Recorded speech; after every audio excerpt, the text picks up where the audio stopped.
Welcome back, everyone, to another deep dive. Today we're diving into the world of computer programming. Oh. It's a fascinating area, and it's one of those things that sometimes it can seem a bit intimidating, but once you break it down, right, it's really just about building something amazing. Yeah. But instead of using, like brick and mortar, you're using lines of code. Yeah, that's a great analogy. So that's what we're exploring today. Right. The structure of computer programs. I like it. And, the steps involved in actually creating them. And we have this really cool document we're looking at today. Yeah, tell us about that. By Rumman Ansari. Okay.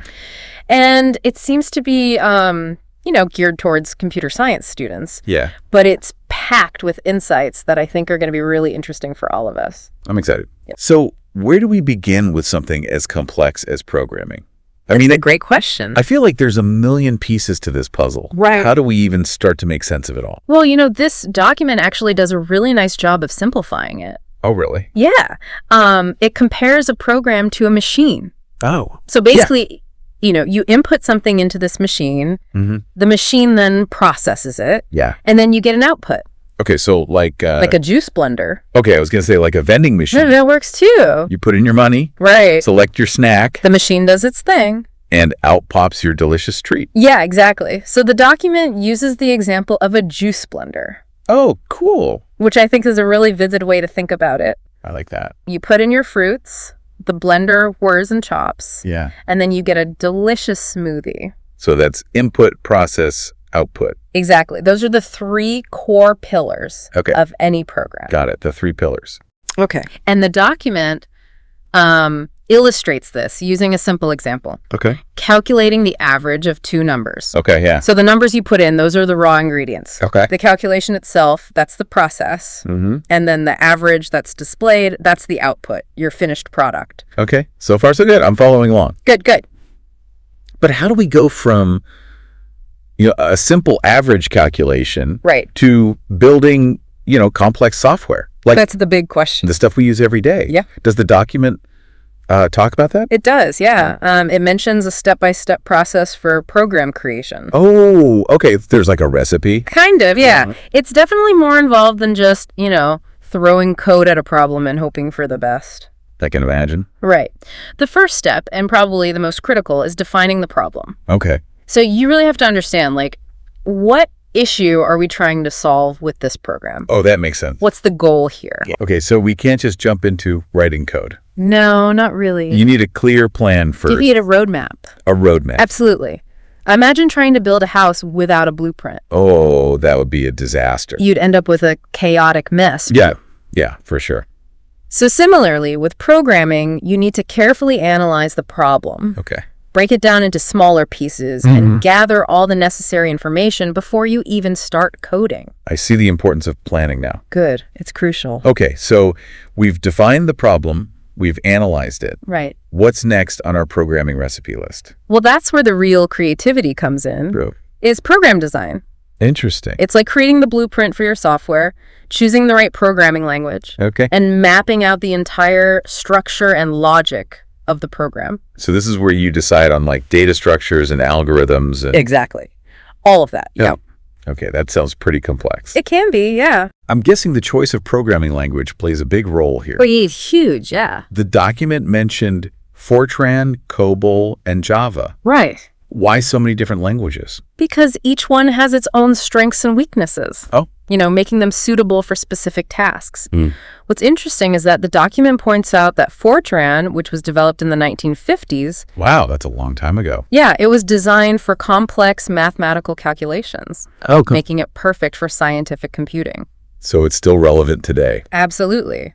It's amazing how a language created decades ago can still be so powerful.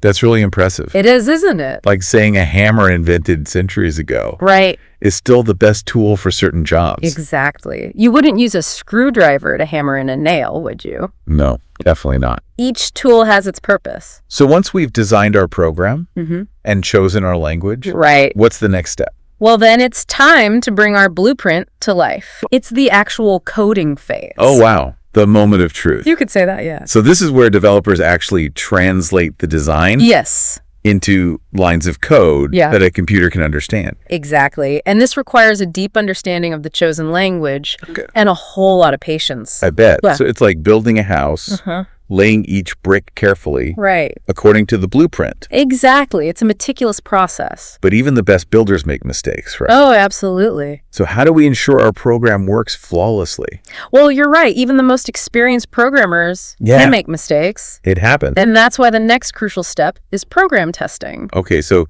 it's like taking our newly built house for a test drive. That's a great analogy. See if anything creaks or leaks. Exactly. We put the program through rigorous testing, trying different inputs and scenarios, edge cases. To catch any bugs or errors? Precisely. We want to catch them early, before they cause any real problems. That makes sense. It's all about ensuring the program is reliable and does exactly what it's supposed to do. Yeah, because if it doesn't, then it's not very useful, is it? Not at all. So this testing phase seems pretty intense. Yeah, it sounds like it. But I imagine it saves a lot of headaches down the road. I would think so, yeah.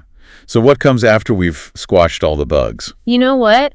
This is where the document makes a really interesting point. Oh, okay. It emphasizes the importance of considering the end user throughout the entire process. Oh, that's interesting. Even during the early stages, when you're defining the problem.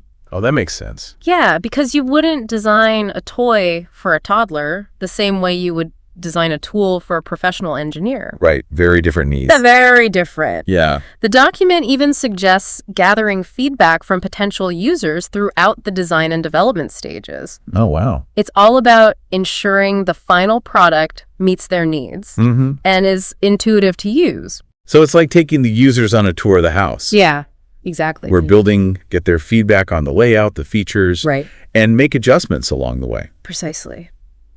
And speaking of making things user-friendly, the document also brings up an interesting point about code readability. Okay, what's that? So it suggests that code should be written in a way that's easily understandable by other programmers. Okay, so like if I'm coding a program just for myself, does readability really matter that much? That's a good question. And, I mean, as long as it works, who cares if it's a bit messy, right? Well, it might seem less important for solo projects. Yeah. But readable code actually benefits everyone, even yourself. Really? Yeah, because imagine coming back to your own code months or even years later. Oh, okay. If it's well organized and clearly written, you'll be able to quickly understand what you did and make any necessary changes without tearing your hair out.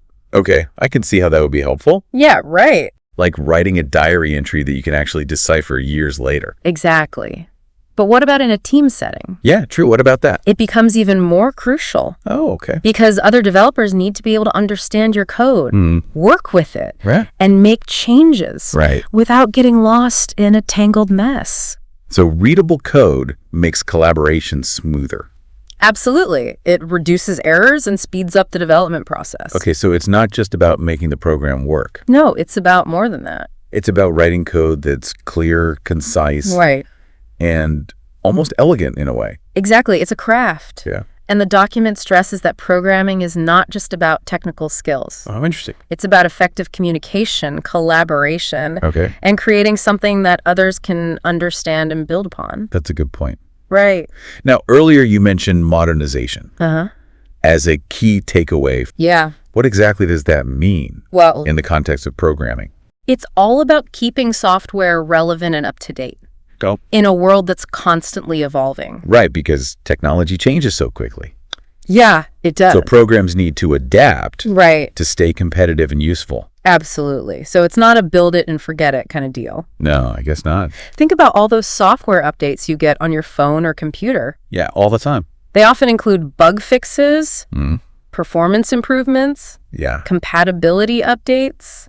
To keep everything running smoothly. Exactly. With the latest operating systems and hardware. So it's like giving our house a fresh coat of paint. I like that analogy. And upgrading the appliances. Yep. To keep it modern and functional. Right. And the document highlights that modernization is an ongoing process. Okay. Not a one-time fix. Got it. It requires constant monitoring, planning for future updates, and proactively addressing potential issues before they become major problems. Okay, so you got to stay on top of it. Yeah, you do. But I imagine there must be challenges involved in keeping software up to date. Oh, yeah, definitely. What are some of the hurdles developers face? Well, one major challenge is the sheer pace of technological advancement. Yeah, that makes sense. New programming languages, Right. frameworks, tools, Always coming out. constantly emerging. That's hard to keep up. Developers need to continuously learn and adapt Yeah. to stay ahead of the curve. Sounds a bit like trying to keep up with the latest fashion trends. Oh, I like that. It can be overwhelming. Yeah, I can imagine. And then there's the issue of managing costs. Right, because all this stuff costs money. Yeah. Yeah. Modernizing a large software system can be a time-consuming and expensive endeavor, especially if it involves migrating to a new platform or rewriting huge chunks of code. That sounds like a lot of work. It can be, yeah. Sometimes it's more cost-effective to just build a new one. Oh, really? Yeah, it's like renovating an old house. Sometimes it makes more sense to just start fresh. Interesting. So, we have the cost factor. Yeah. And the challenge of keeping up with new technology. Right.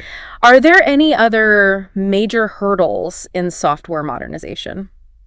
Well, I would imagine there's the delicate balance of adding new features and improvements. You got it. That's a big one. While ensuring backward compatibility. Right. You don't want to alienate your existing users by making drastic changes. Exactly. Nobody wants to learn a whole new system all the time. Right. It's got to still be familiar. Yeah, you have to find that sweet spot between innovation and familiarity. So it's like remodeling our house with all the latest gadgets, right? But making sure the door still opens the same way. Exactly. Good analogy. So we've covered the 3 pillars of a program, right? The 7 steps of creation, and the critical importance of modernization. Yeah, we've touched on a lot. It's just striking me how much planning and forethought goes into building even the simplest software. It really does. Like, you really have to think things through. Absolutely. And what's fascinating is how this big document, likely created for students, unveils these universal principles of organization, problem solving, and continuous improvement. Okay. These concepts transcend programming. Yeah. And can be applied to countless areas of life. That's true.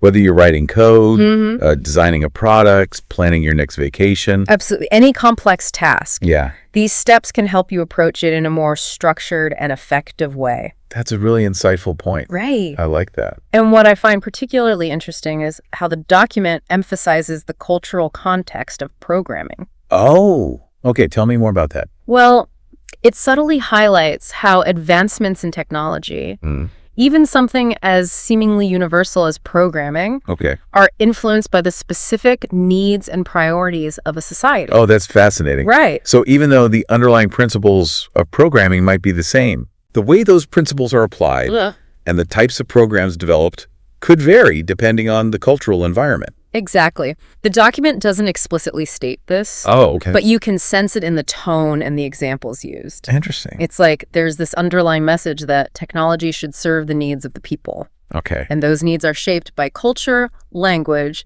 and societal values. I'm starting to see how this deep dive is about so much more than just the technical aspects of programming. That's what I love about these deep dives. It's about understanding how technology intersects with culture. Exactly. How it can be a tool for solving problems that are specific to a particular community. Precisely. And that brings us to one final point. The document touches on program maintenance. Okay, now program maintenance. Yeah. Why is that so important? It might seem like a mundane topic. Yeah, kind of like the cleanup phase after the party's over. Yeah, kind of, but it's actually incredibly important. Okay, remind me why. Because, well, imagine you build that amazing house we've been talking about. Right. You wouldn't just leave it to deteriorate, would you? No, of course not. You'd need to fix any leaks. Yeah. Repaint the walls. Yeah. Update the appliances. Make sure everything stays in good working order. Okay, so program maintenance is like the ongoing care and upkeep of our software house to ensure it remains functional, safe, and comfortable for the residents, our users. That's a great way to put it. It involves fixing bugs, addressing security vulnerabilities, important stuff, updating features, and constantly adapting the program to meet evolving user needs. And technological advancements, right? You got it. So are you starting to see how program maintenance is not just a chore? Yeah, I am. It's an integral part of the software development lifecycle. Okay, it's like a separate phase of development. Could say that. That continues long after the initial program is released. Exactly. In fact, for many large software systems, maintenance can actually consume more time and resources. Wow. More than the initial development. Yeah, it's surprising, but true. But it makes sense. Yeah. When you consider that software needs to be constantly nurtured and adapted to thrive in a changing world. Right. It's not a static entity. It's a living, evolving creation. That's beautiful. Right. And the document emphasizes that failing to properly maintain a program can lead to all sorts of problems. Okay, like what? Decreased performance, security vulnerabilities, user frustration. Right. Nobody wants that. And even financial losses for companies. Oh, wow. So neglecting program maintenance is like allowing our house to fall into disrepair, potentially putting the residents at risk, and diminishing its value. It's an investment in the longevity and well-being of our creation. You got it. By investing in program maintenance, developers ensure that their software remains stable. Okay. Yeah. Competitive, fulfilling its intended purpose for years to come. This deep dive has been an incredible journey. It has, hasn't it? We've explored the fundamental building blocks of a program, the intricate steps involved in creating it, and the ongoing commitment required to maintain it. Right. What I find most remarkable is how this document, likely intended for students, reveals universal truths about organization, problem solving, and the continuous pursuit of improvement. It really highlights how these seemingly technical concepts transcend the realm of programming and apply to countless aspects of life. It's true. Whether we're building software, crafting a piece of art, or just navigating the complexities of our daily lives. Exactly. These principles can guide us towards more thoughtful and effective solutions. Absolutely. It's a reminder that we're all builders in a sense. Right. Constantly shaping and refining our creations, whether they're lines of code, physical structures, or the very fabric of our lives. Really like that. And perhaps the most valuable lesson we can take from this deep dive What's that? Is the importance of approaching every challenge with a structured mindset. Okay. A willingness to adapt. And a deep appreciation for the interconnectedness of technology, culture, and human ingenuity. Beautifully said. Right. Thanks for joining us on this deep dive into the world of programming and beyond. It's been a pleasure. Until next time. Yeah. Keep exploring. Keep learning. And keep building. Absolutely.